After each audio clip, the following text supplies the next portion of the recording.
இன்னைக்கு நம்ம பார்க்க போகிற செலிப்ரிட்டி விஜய் டிவியில் 2-3 வருஷமாக ஃபேமஸாக டெலிகாஸ்ட் ஆகிட்டுருக்க பாக்கியலக்ஷ்மி சீரியலோட செகண்ட் ஹீரோயின் அல்ல வில்லின்னு கூட சொல்லலாம். நம்ம ராதிகாவை பற்றி தான் இன்றைக்கி நம்ம பார்க்க போகிறோம். இவங்கள பற்றின ஃபுல் டீட்டெயில்ஸ் தெரிஞ்சுக்கிறதுக்கு முன்னாடி சேனலை சப்ஸ்கிரைப் பண்ணாதவங்க மறக்காமல் சப்ஸ்கிரைப் பண்ணிக்கோங்க. அப்போ தான் நாங்கள் போடுற வீடியோஸ் உங்களுக்கு நோட்டிஃபிகேஷனாக வரும். வாங்க வீடியோக்குள்ளே போகலாம். ராதிகாவோட உண்மையான பெயர் ரேஷ்மா பசுபலெட்டி. இவங்க பிறந்தது இந்தியாவாக இருந்தாலும் இவங்க வளர்ந்தது, படித்தது, காலேஜ் முடித்தது எல்லாமே அமெரிக்கா. பிறந்தது தான் இங்கே கிட்டத்தட்ட தெலுங்கு ஃபீல்டு தான் இவங்க அப்பா ஆந்திராவில் பெரிய ப்ரொடியூசர். அப்பா பேர் பிரசாத் பசுபலெட்டி. இவங்க 1983 ஜூலை மாதம் 23 பிறக்கிறாங்க. இவங்க பிறந்த கொஞ்ச நாள்லே இவங்களோட பள்ளி படிப்புக்காக இவங்க அமெரிக்கா போயிட்டாங்க. அமெரிக்காவில் உள்ள அர்கன்சாஸ் அப்படிங்கிற ஒரு ஸ்கூலில் தான் இவங்க படிக்கிறாங்க.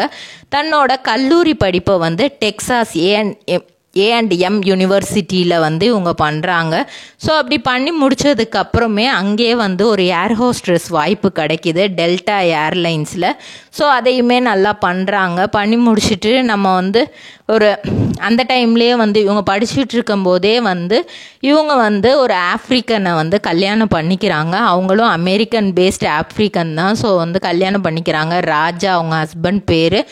கல்யாணம் பண்ணதில் ஃபஸ்ட்டு அவங்க கன்சீவ் ஆகுறாங்க. கன்சீவ் ஆகி குழந்த ஒரு 10 மாதம் இருக்கும்போது 10 மாதம் பிறக்கிற ஸ்டேஜ், அந்த ஸ்டேஜில் குழந்தைக்கு ஹார்ட் பீட் இல்லை. திடீர்னு அதை குழந்த அவங்க டெலிவரி பண்ணும்போதே குழந்த இறந்து தான் பிறந்திருக்கு. ஸோ அந்த குழந்தை இறந்ததுனால நெக்ஸ்ட்டு நம்ம குழந்தை பெற்றுக்கிட்டால் அதை நல்லபடியாக பெற்றுக்கிறணும் அப்படிங்கிற ரொம்ப கேர்ஃபுல்லாக இருந்திருக்கிறாங்க.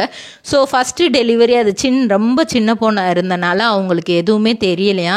நம்ம ஈஸியாக குழந்தை பெற்றுக்கலாம் அப்படின்ற மாதிரி தான் யோசிச்சுருக்காங்க. ஆனால் அந்த குழந்தை இறந்துருக்கு. ஸோ செகண்ட் அவங்க கன்சீவ் ஆகியிருக்காங்க. அவங்க ஹஸ்பண்ட் பேசிக்காக ஒரு பாக்ஸர் அப்படிங்கிறதுனால நிறையா டேப்லெட்ஸ் நிறையா எடுத்துக்கிடுவாங்களாம். நல்லா எப்போவுமே ஆக்டிவாக இருக்கணும், இந்த ஃபோர்ஸாக சண்டை போடணும் அப்படிங்கிறதுக்காக நிறைய டேப்லெட்ஸ்லாம் எடுத்துகிட்டு இருந்திருக்காங்க. எதுக்கு எடுத்தாலும் பயங்கரமான கோபம் வருமா. அது அந்த டேப்லெட்ஸோட சைடு எஃபெக்டாகவும் இருந்திருக்கு. ஸோ ஒரு நாள் இவங்க கன்சீவாக இருந்த ஒரு 4.5 months இவங்களை அவர் அட்டாக் பண்ணியிருக்காரு. அப்படி அடிக்கும்போது இவங்களுக்கு பெயின் ஏற்பட்டுருச்சு. என்ன பண்ணுறதுன்னு தெரியாமல் இவங்களாவே ஓனாக காரை ஓட்டிகிட்டு போய் ஹாஸ்பிட்டலுக்கு போயிருக்காங்க. அப்போது பேபியை நம்ம பெற்று தான் ஆகணும் அப்படிங்கிற ஒரு சூழ்நிலை. என்ன பண்ணுறதுன்னு தெரில. ஏன்னா ஃபஸ்ட்டு குழந்தை இறந்துருச்சு, இந்த குழந்தையவாது காப்பாற்றணும் அப்படிங்கிற ஒரு மைண்ட் செட்டு. அமெரிக்கானால் டாக்டர்ஸ் அட்வைஸ் பண்ணுறாங்க, நம்ம இப்போ அந்த குழந்தைய நம்ம டெலிவரி பண்ணிடலாம். பண்ணிவிட்டு நம்ம இன்குபேட்டரில் வச்சு எப்படி ஒரு மதரோட கர்ப்பப்பையில் அது இருக்குமோ, என்ன ஹீட்டில் இருக்குமோ அந்த ஹீட்டில் நம்ம இருக்க வைக்கலாம் அப்படின்னு சொல்கிறாங்க. ஆனால் 100% அது உயிரோடு இருக்கும் அப்படின்னு நம்ம சொல்ல முடியாது. அந்த ஸ்டெப் நம்ம பண்ணி பார்க்கலாம். ஏன்னா இது 2 பேருக்குமே ஆபத்தாயிரும். இந்த ஸ்டெப் நம்ம பண்ணி பார்க்கலாம். 9 months அது உயிரோடு இருந்துருச்சு அப்படின்னா கண்டிப்பாக நம்ம காப்பாற்றிடலாம் அப்படிங்கிற மாதிரி சொல்கிறாங்க. அதே மாதிரி அவங்களுக்கு டெலிவரி நடக்குது. இன்குபேட்டரில் வைக்கிறாங்க. நிறைய ப்ரொடக்ஷன்ஸோடு தான் வைக்கிறாங்க. ஸோ குழந்தையும் நல்லபடியாக கொஞ்சம் கொஞ்சமாக அது ரெக்கவர் ஆகிக்கிட்டே வருது. என்ன தான் அது நல்லாவே அந்த 10 months ஃபுல்லாக முடிஞ்சு அது நல்ல வெயிட்டுள்ள பேபியாக இருந்தாலுமே அதுக்குள்ளே பல சிக்னஸ் இருந்திருக்கு. ஸோ நிறைய தெரப்பீஸ் இவங்க ஃபாலோ பண்ணியிருக்காங்க. ஸோ அமெரிக்காவில் இருந்து 2 பேருமே பேசி பிரிஞ்சிட்டாங்க. இனிமேல் லைஃப் ஒருத்தருக்கு ஒருத்தர் செட் ஆகாது, வேண்டாம் அப்படிங்கிற மாதிரி பிரிஞ்சுட்டாங்க. ஸோ அங்கே நிறைய தெரப்பீஸ் எடுத்து ஓரளவுக்கு ரெக்கவர் பண்ணி இங்கே ஆந்திராவுக்கு கூட்டிகிட்டு வந்துட்டாங்க. தன்னோட அப்பா அம்மா கிட்ட கூட்டிகிட்டு வந்துட்டாங்க. கூட்டிகிட்டு வந்துட்டு தான் நம்ம அவங்க இன்ஜினியரிங் முடிச்சிருக்கிறாங்க. இருந்தாலுமே நம்ம பையனோட ஹெல்த் ஸ்டேட்டஸ் தெரிஞ்சுக்கணுன்னா நம்ம கொஞ்சமாவது அந்த ஃபீல்டில் இருக்கணும் அப்படிங்கிறதுக்காகவே வந்து நர்சிங் கோர்ஸ் எடுத்து அதையும் ஒரு 3-4 வருஷம் கிட்ட நர்சிங் கோர்ஸும் படிச்சிருக்காங்க. அப்படி படிக்கும்போது வந்து நிறைய விஷயங்கள் இது எப்படி இருக்கும், இதை எப்படி எங்கேருந்து ரெக்கவர் பண்ணி கொண்டு வரலாம் அப்படிங்கிற மாதிரி நிறைய தெரிஞ்சுக்கிட்டாங்களாம். ஃபுல் அண்ட் ஃபுல் தன்னோட பையனுக்காகவே வந்து லைஃப்பை வந்து கொஞ்ச நாளைக்கு வந்து நம்ம வேறு எதையுமே யோசிக்கக்கூடாது. ஏன்னா வெல் செட்டில்டு ஃபேமிலி தான். அப்பா ப்ரொடியூசர், அவங்க தாத்தாவும் ப்ரொடியூசர், கசின் பிரதர் வந்து பாபி சிம்மா, அவங்களும் ஒரு ஹீரோ. அது மட்டும் இல்லாமல் அவங்களோட அக்கா தங்கச்சி தீப்தி, சுஷ்மா 2 சிஸ்டர்ஸ் இருக்காங்க. அவங்களுமே வெல் செட்டில்டு தான். எல்லாருமே பார்த்துக்கிறதுக்கு தயாராக இருக்காங்க. அப்படிங்கும்போது இவங்க ஃபுல் அண்ட் ஃபுல் தன்னோட பையன் மேலே தான் கான்சென்ட்ரேட் பண்ணி எல்லாமே பண்ணுறாங்க. ஒரு கட்டத்துக்கு மேலே பையன் கொஞ்சம் பெருசானதுக்கப்புறம் ஓகே, ஃபினான்ஷியலாக இனி நம்ம ஸ்ட்ராங் ஆகணும், நம்ம மட்டும் தனியாக இப்படி காசு இல்லாமல் இருக்கக்கூடாது, ஃபினான்ஷியலாக நம்ம ஸ்ட்ராங் ஆகணும், எத்தனை நாள் அப்பா அம்மாவே இது பண்ணிட்டு இருக்கிறது அப்படின்னு சொல்லிட்டா இவங்க வந்து 2012 வந்து தெலுங்குல ஆங்கராக ஃபஸ்ட்டு என்ட்ரி கொடுக்குறாங்க. அதுக்கப்புறம் ஒரு இங்கிலீஷ் சேனலில் நியூஸ் ரிப்போர்ட்டராக இருக்கிறாங்க. 2லேயுமே நல்லா ஃபேமஸ் ஆகுறாங்க. அதுக்கப்புறம் 2013 வந்து தமிழில் என்ட்ரி கொடுக்குறாங்க. 2009 வந்து லவ் அப்படிங்கிற ஒரு தெலுங்கு மூவியில் வந்து இவங்களுக்கு திவ்யா அப்படிங்கிற ரோல் கிடைக்கிது. அதை வந்து லாஸ்ட்டாக அந்த சீரியலில் தான், மூவி கூட இல்லை, சீரியல். அதில் 2011 அந்த சீரியல் முடிய போகிற நேரத்தில் தான் இவங்க வந்து ஒரே ஒரு திவ்யாங்கிற ரோல் வந்து சும்மா கொஞ்ச நேரம் வந்துட்டு போகிறாங்க. அதுக்கப்புறம் 2013 வந்து சன் டிவியில் சுப்ரியா அப்படிங்கிற கேரக்டர் வம்சம் சீரியலில் பண்ணுறாங்க. ஸோ இந்த கேரக்டர் வந்து நல்லாவே இவங்களுக்கு டெவலப் ஆகுது. இருந்தாலும் இவங்க ஃபேமஸ் ஆனது அப்படின்னு பார்த்தா ஒரு படத்தின் மூலியமாக தான் இவங்களோட முகம் பலருக்கும் தெரிய வந்துச்சு. அதுக்கப்புறம் 2013 அந்த இயர்லேயே வாணிராணி சீரியலில் தேவிகா அப்படிங்கிற ரோலும் பண்ணாங்க. 2014 வந்து மரகத வீணை அப்படிங்கிற சீரியலில் திவ்யாங்கிற ரோல் பண்ணாங்க. அதுக்கப்புறம் வந்து 10 மணி கதைகள் அப்படிங்கிறதுல சீரியலில் ரதி அப்படிங்கிற கேரக்டர் பண்ணாங்க. அப்புறம் என் இனிய தோழியே அப்படின்னு ராஜ் டிவியில் டெலிகாஸ்ட் ஆனதில் பாரி அப்படிங்கிற ரோல் பண்ணாங்க. உயிர்மை அப்படின்னு ஜீ தமிழில் டெலிகாஸ்ட் ஆனதில் சுமதி அப்படிங்கிற ரோல் பண்ணாங்க.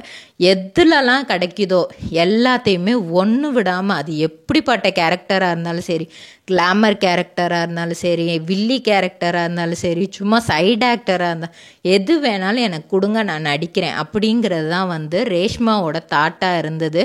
ஏன்னா வந்து அந்த டைமில் கையில் காசு, பையனுக்கு ட்ரீட்மெண்ட்டுக்கே நம்ம அப்பா அம்மாட்ட கேட்கக்கூடாது, நம்மக்கிட்ட இருக்கணும்னு யோசிச்சு தான் ஒன்றுமே பண்ணியிருக்காங்க. 2015 வந்து மசாலா படம் அப்படிங்கிற ஒரு படத்தில் நடிச்சிருக்கிறாங்க. அதுக்கப்புறம் 2015 சுந்தரகாண்டம் அப்படிங்கிறது வேந்தர் டிவியில் அந்த சீரியல் வந்திருக்கு. சக்தி அப்படிங்கிற ரோல் பண்ணியிருக்காங்க. 2016 விஜய் டிவியில் ஆண்டாள் அழகர் அப்படிங்கிற சீரியல்லையும் பகல் நிலவு அப்படிங்கிற சீரியல், 2 சீரியல்லையுமே மலர் அப்படிங்கிற கேரக்டர் பண்ணியிருக்காங்க. அந்த டைமில் தான் இவங்களுக்கு கோட் 2 படத்துலையும், ஜீவா நடித்த கோட் 2 படத்தில் வாய்ப்பு கிடைக்கிது. அது மட்டும் இல்லாமல் கேர்ள்ஸ் அப்படிங்கிறது அது தமிழ் மலையாளம் கலந்த மூவி, அதில் கிளாரா அப்படிங்கிற ரோல் பண்ணுறாங்க. அப்புறம் வந்து மணல் கயிறு சீசன் 2 வந்து சந்திரா அப்படிங்கிற இதில் பண்ணுறாங்க. அதுக்கப்புறம் வந்து அவங்களுக்கு வந்தது தான் வேலைன்னு வந்துட்டா வெள்ளைக்காரன் படம். இந்த படத்தில் புஷ்பா புருஷன் அப்படின்னு சூரிய கிண்டல் பண்ணியே புஷ்பாங்கிற ரோல் இவங்க பண்ணதுனால மக்கள் மத்தியில் அவ்வளோ ஃபேமஸ்ஸு. யாருக்குமே இவங்களை தெரியாமல் இருக்கவே முடியாது அப்படிங்கிற அளவுக்கு ஃபேமஸ் ஆகிட்டாங்க. பலரும் வந்து இவங்களை புஷ்பானே கூப்பிட ஆரம்பிச்சிட்டாங்களாம். அந்த அளவுக்கு வந்து இவங்க ஃபேமஸ் ஆகிட்டாங்க. திரைக்கு வராத கதை அப்படின்லாம் படம் வந்திருக்கு, அதுலலாம் அவங்க ரீச் ஆகலை. ஆனால் இந்த புஷ்பா ரோல் வந்து அவங்கள அவ்வளோ தூரம் தூக்கி விட்டுருக்கு. அதுக்கப்புறம் சின்ன இது கொஞ்ச நாள் வந்து ஒரு பிரேக் எடுத்துக்கிட்டாங்க. ஒரு 3 வருஷம் தன்னோட பையனோட ஸ்பெண்ட் பண்ணணும் அப்படிங்கிறதுக்காக.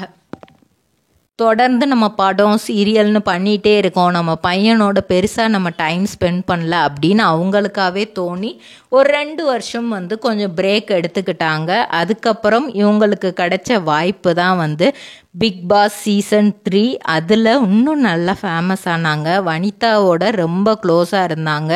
ரொம்ப க்ளோஸ் ஃப்ரெண்ட். வனிதா என்ன சொன்னாலும் கேட்டுட்டு அதில் வந்து ரொம்ப போல்டாகவும் இருந்தாங்க. ஆனால் 49th டேயில் வந்து எவிக்ட் ஆயிட்டாங்க. அதுக்கப்புறம் திரும்ப சீரியல்ஸ் உயிரே அப்படின்னு கலர்ஸ் தமிழில் டெலிகாஸ்ட் ஆன சீரியலில் வந்து போலீஸ் ரோலில் நடிச்சிருப்பாங்க. டிஎஸ்பி வசுந்தரா தேவியாக நடிச்சிருக்காங்க. அதுக்கப்புறம் 2021 வந்து விஜய் டிவியில் பாக்கியலக்ஷ்மி சீரியல் வந்துச்சு. அதில் ராதிகாவாக என்ட்ரி கொடுத்தாங்க. அந்த டைம்லேயே வந்து நிறைய படமும் வந்துச்சு. எல்லா படமும் வந்து பெருசாக ஹிட் ஆகலை. ஆனால் வணக்கம்டா மாப்பிள்ளை, பேய் மாமா, 333 இப்படி நிறைய படத்தில் நடித்தாங்க. தெலுங்குல வந்து 2022 ஹைவே அப்படிங்கிற மூவியில் ஜெயா அப்படிங்கிற கேரக்டர் பண்ணியிருக்காங்க. 2023 வந்து சத்திய சோதனை அப்படிங்கிற படம் பண்ணியிருக்காங்க. அப்புறம் சூரகன் அப்படிங்கிற படம் பண்ணியிருக்காங்க. 2024 இப்போ வந்து ராஜா கிளி அப்படிங்கிற படத்தில் வந்து சிந்தாமணி ரோல் வந்து பண்ணுறாங்க. அட் த சேம் டைம் அங்கே வந்து அபி டைலர்ஸ், அனாமிகா அப்படிங்கிற சீரியல்லாம் வந்து இவங்களுக்கு வந்துச்சு. அது மட்டும் இல்லாமல் ஜீ தமிழில் நீந்தானே எந்தன் பொன் வசந்தம் சீரியலில் வந்து ஒரே ஒரு சின்ன ரோல் தான், கெஸ்ட் ரோல் மாதிரி மோகினி அப்படிங்கிற கேரக்டரில் பண்ணியிருப்பாங்க. பாக்கியலக்ஷ்மியில் இவங்க பாதியில் தான் என்ட்ரி கொடுத்துருப்பாங்க. அதுக்கப்புறம் கொஞ்சம் தான், அது பெருசாலாம் ஃபேமஸ் ஆகலை. 2023 ஜீ தமிழில் சீதாராமன்ற சீரியலில் மகாலட்சுமின்ற ரோல் பண்ணாங்க. அந்த ரோல் இவங்களை நல்லா தூக்கி விட்டுச்சு. அதுக்கப்புறம் இப்போ 2024 கார்த்திகை தீபம் ஜீ தமிழில் ரொம்பவே ஃபேமஸான ஒரு சீரியல். அதோட சீசன் 2 மாதிரி தான் இப்போது வந்து கொண்டு வந்துட்டுருக்காங்க. அதில் வந்து வில்லி ரோல் பண்ணுறாங்க. சாமுண்டீஸ்வரி அப்படிங்கிற ரோல் அவங்களுக்கு கொடுத்துருக்காங்க. அது மட்டும் இல்லாமல் கேபிஒய் சாம்பியன்ஸில் ஜட்ஜாகவும் இருந்திருக்கிறாங்க. 2 வெப் சீரிஸ் பண்ணியிருக்கிறாங்க. விலங்கு வெப் சீரிஸ் பண்ணியிருக்காங்க 2022. அதுக்கப்புறம் டிஸ்னி ஹாட் ஸ்டாரில் மை பர்ஃபெக்ட் ஹஸ்பண்ட் அப்படிங்கிறதும் பண்ணியிருக்காங்க. இவங்க இது மட்டும் பண்ணியிருக்காங்களா அப்படின்னு கேட்டால், அமெரிக்காவில் இவங்களோட கான்ட்ரிபியூஷன் எதுவும் இல்லையா அப்படின்னு பார்த்தா, அமெரிக்காவில் இவங்க வந்து கேண்டி க்ரஷ் அப்படிங்கிற ஒரு மேக்கப் அண்ட் பியூட்டி பார் வந்து நடத்திட்டு வந்துட்டுருக்காங்க. ஸோ அமெரிக்காவில் தான் இவங்க படித்தது வளர்ந்ததுங்கிறதுனால அங்கே இருக்க ஒரு சிட்டிசனை தான் இவங்க கல்யாணமும் பண்ணாங்க. அதுக்கப்புறம் இப்போ செகண்ட் மேரேஜ்னு எதுவுமே பண்ணல. ஃபுல் அண்ட் ஃபுல் தன்னோட பையனுக்காகவே இப்போ வரைக்கும் வாழ்ந்துட்டு வராங்க. இதுக்கப்புறமும் என்னோட லைஃப்பில் வந்து பெருசாக ரிலேஷன்ஷிப்லாம் எதுவுமே இருக்காது. என்னோட லவ், என்னோட கேர் எல்லாமே வந்து என் பையன்தான். ஒரு ஸ்டேஜுக்கு மேலே அவன் என்னை பார்த்துப்பான் அப்படிங்கிற மாதிரி தான் அவங்க இருக்காங்க. ஸோ அந்த மேக்கப் அண்ட் பியூட்டி பாரை வந்து இங்கே 2019 இந்தியாவுக்குள்ளே கொண்டு வரணும் அப்படிங்கிறதுக்காக சென்னையில் அவங்க வந்து கேண்டி அண்ட் க்ரஷ் அப்படின்னு சொல்லிட்டு கொண்டு வந்து, அதுவும் இப்போ அவங்க பேரில் தான் வந்து நடந்துகிட்ருக்கு அந்த கடையும். ஸோ இந்த மாதிரி நிறைய வந்து வழிகள் அவங்களுக்குள்ளே வச்சுட்டு தான் நம்ம நிறைய பேர் மக்கள் வந்து அவங்க வந்து ஒரு கிளாமரஸ் ஆக்ட்ரஸ்ஸு, நிறைய நெகட்டிவ் கமெண்ட்ஸ் அவங்கள சுற்றி எப்போவுமே வந்துகிட்டே இருக்குமா.